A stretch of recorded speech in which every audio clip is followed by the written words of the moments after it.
All right, all right. Here we are, ready for another episode of Coffee with the Founder. And today, of course, it's May 4th, and May the 4th be with you. I got my coffee, I got my cup, and we have a great guest here with us, a brother, a friend, a colleague, a scholar, Dr. Chris Johnson. Brother Chris, what we're doing is we're trying to introduce people in the WPC family to the people who are part of the family, the good work that they're doing, not only at the conferences, the symposiums, but what they do long after they leave the symposium. So we're going to start with just asking you, who are you? What is the work you do? How would you introduce yourself? And let's get started by just getting folks familiar with who we have here with us today. Okay, thank you. Thank you for having me. So I'm Dr. Christopher Johnnsonn. I'm from Winter Springs, Florida. I was born in Detroit and I moved down there maybe in 7th grade. So I always tell people I went to 4 different undergrads. It took me a while to get myself together. So I finally graduated from Florida A&M University with a degree in elementary education. Used to be a kindergarten teacher. I did my master's and PhD at the University of Georgia in educational psychology. My dissertation was on negotiating Black male identity, navigating white institutions. So research is me search. So I look at identity, race identity, specifically Black male identity. I am a professor in education and African American studies at COe College in Cedar Rapids, Iowa. This is my 3rd year. In the fall, I'll be going on my 4th year. Last semester, I became an assistant track coach there. So I've been really busy. I was the chair of the committee on diversity. I'm over the Black student group on campus. Really involved with. I think I'm the advisor for the boxing club too. So I guess that's me in a nutshell. Yeah. Yeah, well, I'm going to ask you about small college life because it seems like you get one job, but that really means 10 jobs. So I want to just come back and ask you about what it means, though, to do so much at a small place and the impact it has on the number of kids you get to interact with. But before that, bro, how did you get to this point? Did you grow up saying, I want to be a college professor? No. So how did the journey happen? Oh, okay. So I know a lot of my friends who went to graduate school. They were like, yeah, I've always wanted doctor next to my name or PhD or my parents, and I didn't have that same experience. So my experience was my father died when I was 7. I grew up with my mom. My mom never went to college, so college wasn't big for us. Like the fact that I graduated from undergrad to me was like I made it, So when I went back to school, it wasn't so much as I really want to, get a PhD. I wanted to get my master's. It was only because I was a teacher and I needed a pay bump because I could barely pay my bills. So, but when I went full time and I took a class where it was cultural anthropology and it was master's and PhD students. And I remember seeing other brothers that looked like me getting their PhD, and I was like, these brothers are really smart. I'm smart too. Like, let me see if I should stay. So I talked to the graduate coordinator, and I was like, look, I'm thinking about staying to get my PhD. And she said, do it. She's like, your grades are good enough, your GRE scores are good enough. She's like, we would love to stay here. And I stayed at Georgia, and when I did my master's program, I finished a semester early. So I started my PhD in January, and I loved it. Like I loved the fact that in graduate school I get to take the classes I want to take. I research stuff that I wanted to take, the stuff that interests me, and I've always wanted to be a teacher, which growing like just being an elementary school teacher. So I feel like I'm a teacher, but being a professor, there's so much more to that. There's the advising, there's research, there's publications, and presenting at conferences, and honestly, I like all that stuff. So my journey wasn't like I've always wanted to, and the fact that I stumbled upon like the University of Georgia was 30 minutes away from where I was teaching, and the fact that I got in because it was a really good school. I'm glad I got a chance to study there, and I'm grateful for all the professors that I met that mentored me and still talk to me to this day. Yeah, well, I want to ask you if you were to face a young Black male that were where you were, you know, a few years back, how do you advise? What's your suggestion for them? Before I do that, uh, um, I'm wondering that when you say I'm a college professor, sometimes there can be some stereotypical thoughts about a college professor. Sometimes, I mean, it can be as far as they just show up at class, teach from a high and mighty position, and then they go back to their office. But small college, it's not like that. I mean, can you talk to us a little bit about what's the life of a small college professor? Yeah, so I feel like going to Georgia, like it's a large, research, 50,000 students. Like my professors were my professors, but being at a small college, your professor is your professor, your professor is your advisor. That's who you go to get your schedule, to get your classes. There are a lot more hats that I have to wear. Like I have to be on a committee. I have to. I don't have to advise, but I advise two different groups. I'm over the Black student group. I'm over the boxing group. I think I was asked to be over another group that's starting in the fall. So and there's a lot of invisible work that goes with it. A lot of students of color come to my office. It's a safe space. We can talk, we can relate, and there's no judgment. So just being at a smaller school, I know all of my students' names and my, advisees. I know their names. I remember being at the University of Georgia and teaching a motivation class, and there were 200 students in there. One of them emailed me and was like, "I'm not gonna be in class today." I was like, "I don't know who you are." So like, I don't know if you're there or not there. So but it's not like that. You develop personal relationships with your students, and I think that relationships are important. And when navigating college and getting professors to trust you and you gain their trust, and it's just a lot more intimate, it's a lot more hands-on, and there's a lot more that goes into it than just getting up for 50 minutes and teaching a course. Now, I'm going to ask you about that Black male advice, but before that, let me follow up on that question and say, if you had to pick one or two things that you love most about the job right now, I know it's hard when you got 48,000 things on your plate, but I mean, what gets you up and makes you say, "Damn, I'm happy I'm here. I enjoy this job." What are those things that you're really excited Um, let's see. Can we talk about anything on about? it? You can talk about anything, bro. Okay. Okay. So I had some students. So I taught. So I'll tell you, last semester I taught educational psychology. My degree's in that psych. I taught African American studies. I taught a sport and Black culture class, and I taught an interracial communication class. So one of my good professor friends was like, "Oh, I have these two students that want to take your class." Now, my African American studies classes, for some reason, are predominantly African American students, and this was my first semester ever where more than half the students looked like me, and I honestly think they took it just because they wanted to take a class with me, which is cool. So there were very few white students in that class, and there were two or three white students that I let into my class, and I could see like when they opened their laptop up, it was Trump this and and all this other stuff. But I don't know if I got them to stop liking Trump, but I got them to be more open-minded about certain things. So instead of getting some of the white kids who get it, like they didn't get it, but I feel like after talking to them about institutionalized racism, white supremacy, they were like, you know what, that stuff does exist, because before it was like, there's no such thing as white privilege. And after talking to them, they were like, a lot of students that come, especially their freshman year, a lot of their beliefs are based off of what their parents believe, or I'm Republican, or believe this because of my parents. But I think I was able to change some minds, if not change them from being just to just for them to be more open-minded and to think about things more critically.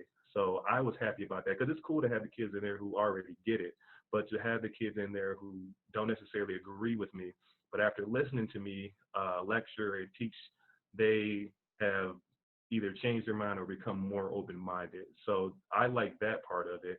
And I like the fact that I have students who are like, one of my mentees, she is going to graduate school. And when she first came to school, she wasn't thinking about graduate school, but I pulled her to the side and say, "Look, have you thought about graduate school? Like, you are very smart, very intelligent. Have you looked or thought about, school beyond?" And she said no. And she got into four really good schools.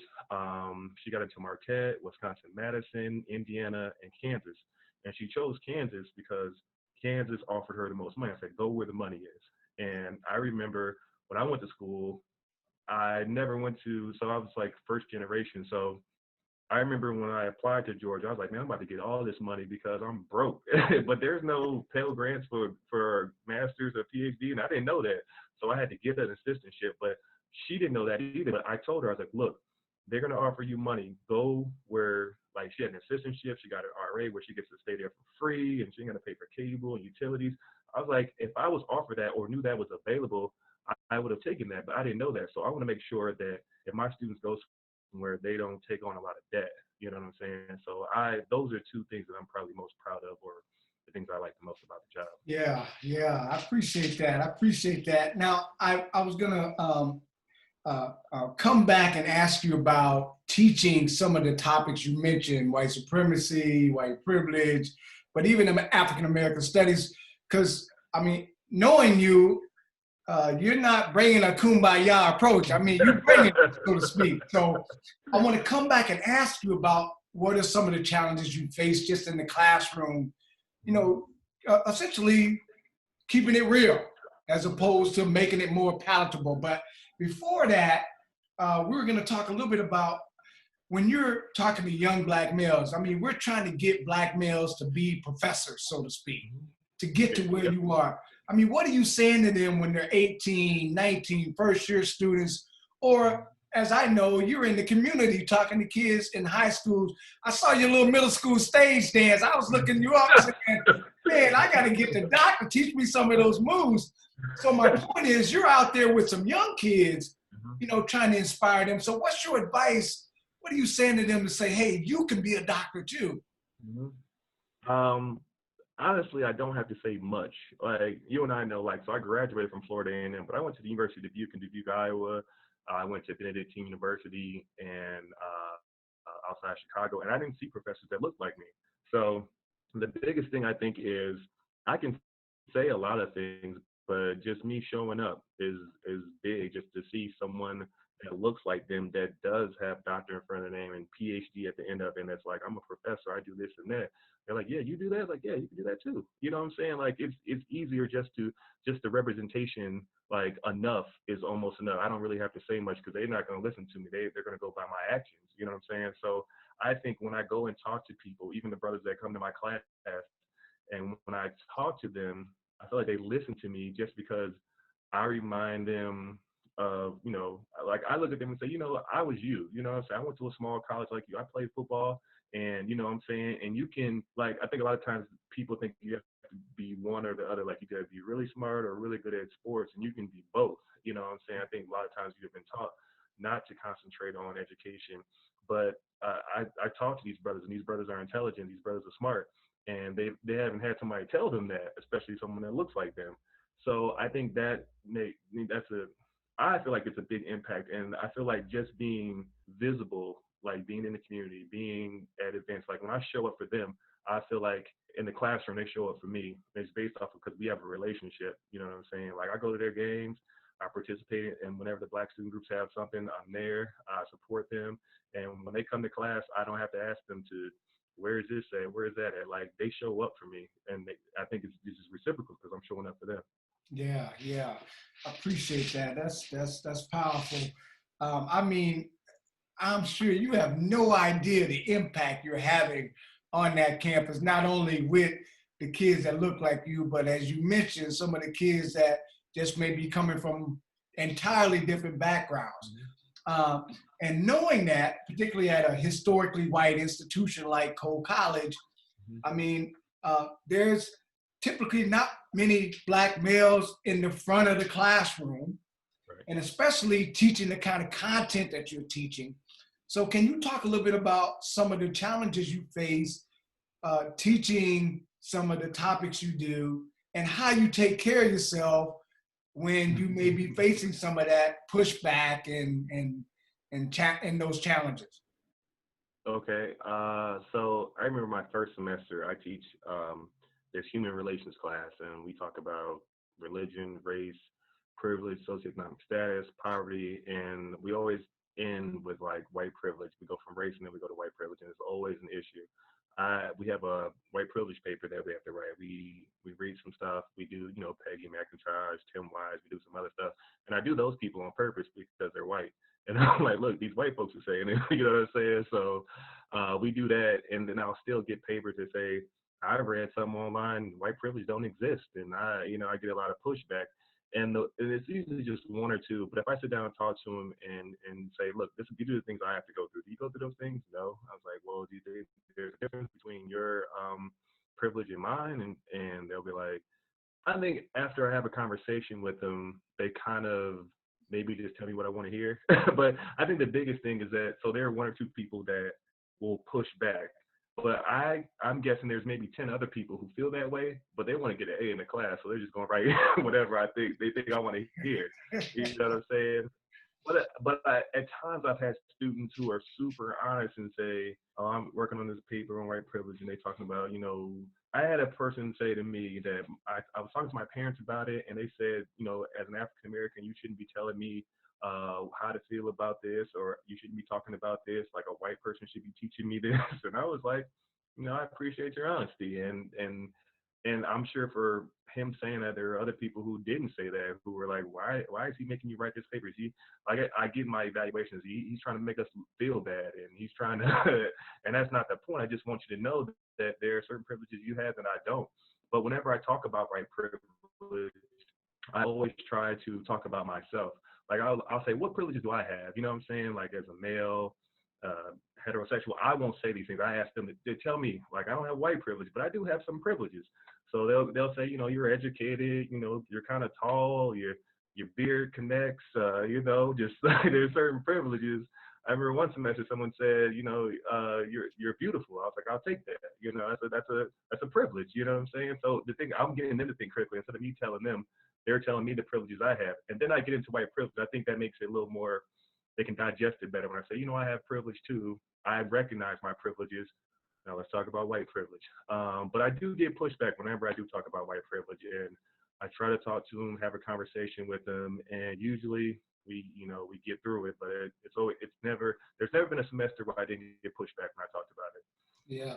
So how do you take care of yourself, Doc? Because sometimes it can be a little wear and tear when you, whether it's in the classroom or in the community, because I'm assuming your life is not just at the college. So when you're facing some of that pushback, what are some ways in which you take care of yourself in reference to self-care?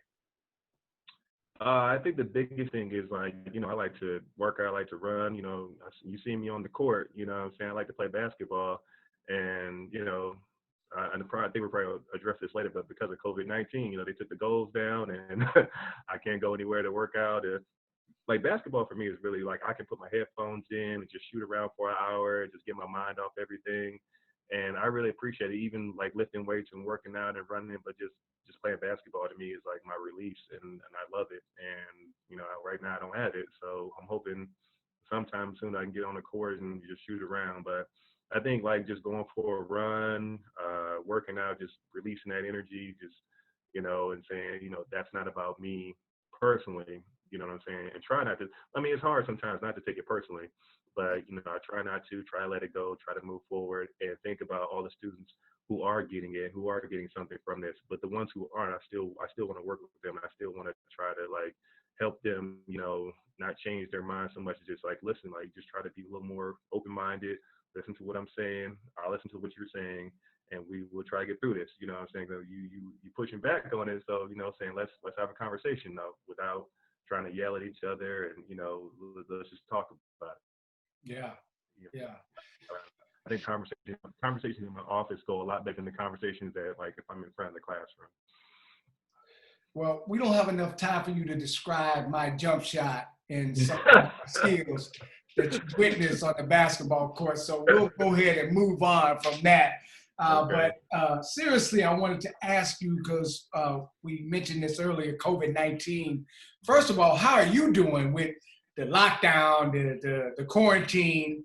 And do you get a sense of how your students are doing? Because I'm assuming you're doing some virtual learning, some virtual outreach. So how are the kids doing in reference to handling quarantine COVID-19? So when I was at COe College, when everything was fully functioning, I was so busy that I didn't realize, like, so, I live alone and I don't have a whole lot of things going on, like, as far as a social life in Cedar Rapids, Iowa. So with coaching and being a professor, like, I was always busy. I was at a track meet, I was at track practice, I was advising, I was at this event. So I didn't notice it. But when everything got shut down, I noticed how lonely I was. So I was like, which is why I'm in Florida right now. Like, I'm staying with my sister and, we're doing our thing. And every Monday, I send my students a video, checking in with them. I try to simplify, which is what I was told to do, like the curriculum. I give them a chapter to read, some short answer questions, and that's it. Like, I know I have students who don't have a computer, who don't have a laptop, and don't have internet access. And, a lot of the stuff they might be doing on their phone. So I try to make it as simple as possible. I don't have any papers. There's not a final exam. Like, there's a pandemic going on. I want you to learn this stuff, but like, at what cost? So I've tried to simplify everything as much as I can. Like, this week is our last week. So when I was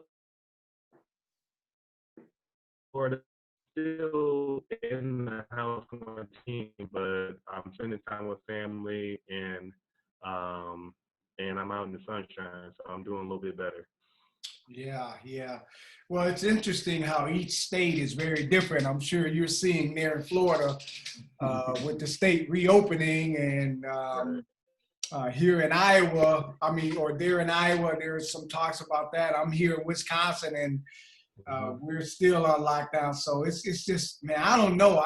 I've been saying to people, I'd like to know how I'm doing, but there's no real measurement, no real gauge. But it's good to hear that you got some things that you are working into your day to day, man, to kind of take care of yourself. Because it's I don't know about you, I feel like I'm more of a social being, and Yeah, yeah, quarantine has been hard. yeah, yeah. I'm very social. Like, I like being out amongst the people. I like, just dapping them up, and we might not be able to do that no more. Yeah, For yeah, a while. yeah. I Well, like to. yeah, that's something I was going to ask you. Because, like you said, we were in the mix of just day to day on the go, and then essentially everything stopped. Right. So I'm wondering, you mentioned a little bit of this about what quarantine has taught you about you. I mean, what you've noticed. But what do you think about, the nation? What is quarantine telling us about the world we're living in today? And what are you thinking as we think about, going back to normal? Right. I don't know if there is a going back to normal. I feel like until there's some type of cure or vaccine, I don't think there's a new normal. And I feel like there's a couple of issues. Like, the first issue is, I don't think your health care should be tied to your job. Because if you don't have a job, then you don't have benefits and you don't have the health care that you need. I feel like, everybody should be able to get health care. And I think there's an issue with, I think there used to be a pandemic team, and then he got rid of it. So I think it's amazing how some people cannot get tested, and then I know a lot of celebrities or people with money who've been tested 3 or 4 times just to see if it came back. Or I went to the doctor maybe 3 or 4 weeks ago, just so I get a physical just to see how I'm doing. And they were telling me, because of my demographic, even if I thought I had it, they would just say, stay home, quarantine, take care of yourself. They wouldn't waste like a test on me because I'm not in the demographic where I have pre-existing condition or I'm not super old. So, and I think, like, I feel some type of way about that. I want to be like, look, I just want to, let me know if I got it or if I don't.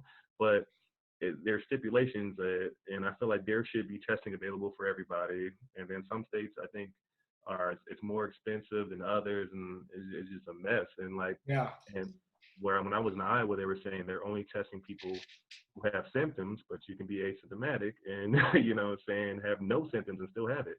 Um, I don't know. There's a lot that needs to happen, and until I'm thinking of like school, like until in like let's see, we got a couple 3 4 months before school starts, and like I don't know, school might not start. School might still be virtual. I don't know how, but it's because when you look at it, like a lot of our students are athletes. Like canceling football season or whether it be football season with no people in the stands, or I don't know, like the biggest two issues for me, and I'll leave it alone, is I think they're opening the country too soon. But I think they're doing that because they don't want to pay people unemployment, and then they don't care about old people dying because that's Social Security they don't have to pay. So I feel like those are two issues that aren't being really addressed. Yeah. Thank you for that. Well, when you think about your life the next 10 years, what's on the horizon? What are some things you're excited about as you look at the next 10 years of your career? So I'm tenure track. So I have 3 more years, and I'm looking forward to getting tenure.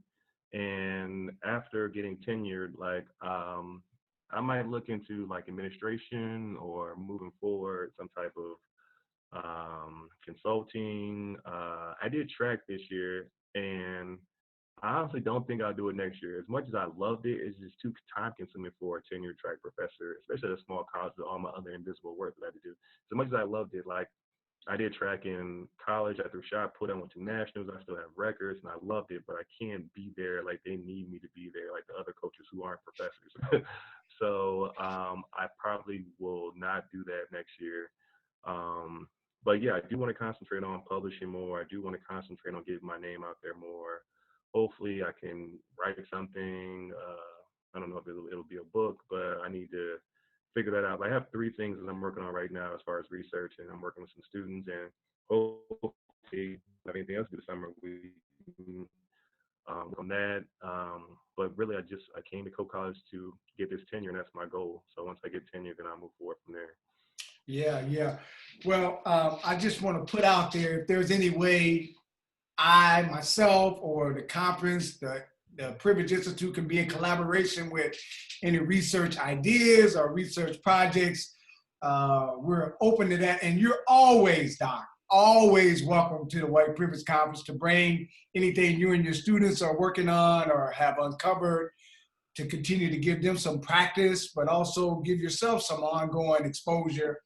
Because I can definitely see you, doing some your own consulting and public speaking in the future for sure. So let us close out by asking you: is there anything you've been watching since you got a little extra time on your hand? You've been reading, you've been listening to. We're trying to create a little list to share with people, some things to do while you're on quarantine. Okay. You got anything to add to our list? Man, I don't want to.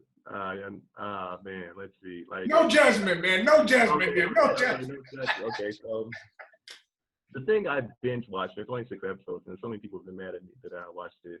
So I was watching Black AF. Like, I don't know if you've seen it on Netflix, but there's been mixed reviews. I actually appreciated it. Like I think it talks about blackness, and to me, blackness has always been a big topic for me, and I've always looked at like, this is what blackness looks like. This is not what blackness, and I've always gone back to what the great philosopher Carlton Banks said on The Fresh Prince of Bel-Air, when he said, black is not something I'm trying to be. Black is something that I am. And I think a lot of people don't look at that from that perspective. They're like, this is how black people talk. This is how black people dress. This is how black people act. And I think Black AF like totally distorts that, and people don't like that they're not stereotypical black, and they're trying to be, I don't think black is something you're trying to be. Black is something that you are. If you are black, you're black, no matter what you wear, no matter how you talk, no matter how you act. And I try to instill that into my students. Like, I have students that, didn't grow up around a lot of black people, or grew up in the suburbs, and they'll be like, I don't feel like I'm black enough to be a part of the black student group. And I thought to them, like, why do you feel that way? But I get it. Like, I got that too growing up. So I talked to them, and I was like, look, you're black no matter what other people say about you, no matter how they feel about you. You are black, and you are welcomed, and you can come and talk to me anytime or be a part of the group. And, so one of my biggest missions is trying to get students to stop saying, like, I'm not black, or I'm the whitest black person, and I don't like that narrative, and I'm trying to debunk that while I'm there. Yeah. Well, I'm gonna have to check that out, because you're right. I've been hearing mixed reviews. It's mixed, like, you love it or you hate it. But I think the first episode, like, for me, most first episodes, like, they're just trying to set it up, set up the plot. You got to keep watching it. It gets better. You know what I'm saying? Yeah. So people give it up. If Yeah. you have time to sit, like they're only 30 minutes and 6 episodes.